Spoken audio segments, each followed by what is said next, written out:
You know, Warren Buffett made a very important statement earlier this year when he said that if you're looking for oil and gas, don't go to Israel in the Middle East.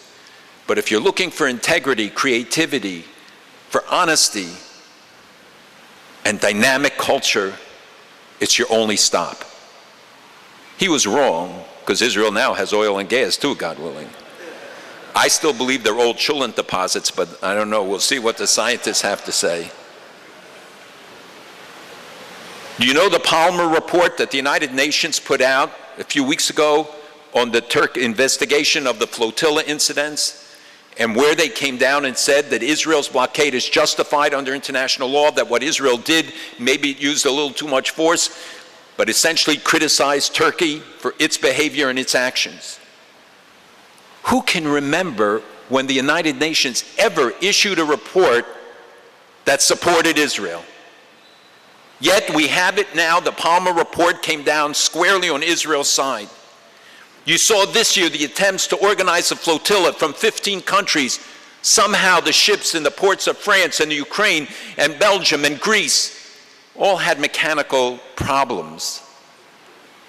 It seems to be something in the water at that time.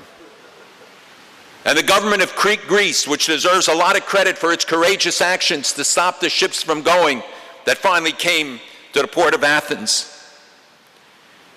We saw Judge Goldstone reversing his position and saying if he only knew then what he knows now, what he should have known then, he would never have issued the report. The damage was done, but the fact is that his recognition and his admission put the lie to the report. We see the quartet coming out with a position now that much closer resembles Israel's position than that of the Palestinians. And once again, Israel accepts the chance for peace, and the Palestinians reject. And the Palestinians went to the United Nations to get a unilateral declaration of independence, and they can't get it through the Security Council, not just because of the threat of a US veto, but because they can't get the 9 affirmative votes that they need. He will try again on November 11th, and perhaps they have bought off enough countries now to get him to switch to do so. But we all know that it's an illegitimate move, one that very few countries truly support. And then he'll go to the General Assembly, and we know there's an automatic majority that will always vote for it. And more dangerously, he can go to the International Criminal Court then and bring charges against Israel. We know that Italy, Canada, Germany, Holland, all do their foreign aid programs through Israel, because Israel is the model to the developing world. Israel itself has aid programs in 40 or 50 countries. You don't read about it. The New York Times will never report it. I'm sure the local papers here won't either. They don't report that last week 137,000 pounds of equipment and food went into Gaza on 4,964 trucks. 137,000 tons. You think that they're starving there?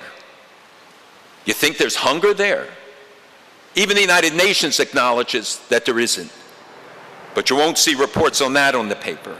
You won't see reports that Israel was admitted as a ranking country now in the Organization of Economic Development and Cooperation, to the European Organization on Nuclear Research, and a half a dozen other major bodies. That NATO held a drill last week with 1,000 representatives from the member countries of NATO, including Turkey and others who do not have good relations with Israel, but it was done by Israelis. You don't read about 17 American warships off the coast of Haifa and thousands of American soldiers training with Israeli soldiers. 70 American aircraft last month exercising over the Red Sea together with a like number of Israeli jets and pilots. You won't read about that. There are those who speak of Israel's isolation. It is not true. It is true that Israel has changing relations with countries, and there are many dynamic changes going on in the region. But Israel has more diplomatic relations today than ever in its past, more diplomatic missions, more exchanges, more economic cooperation, more joint research and development than ever before.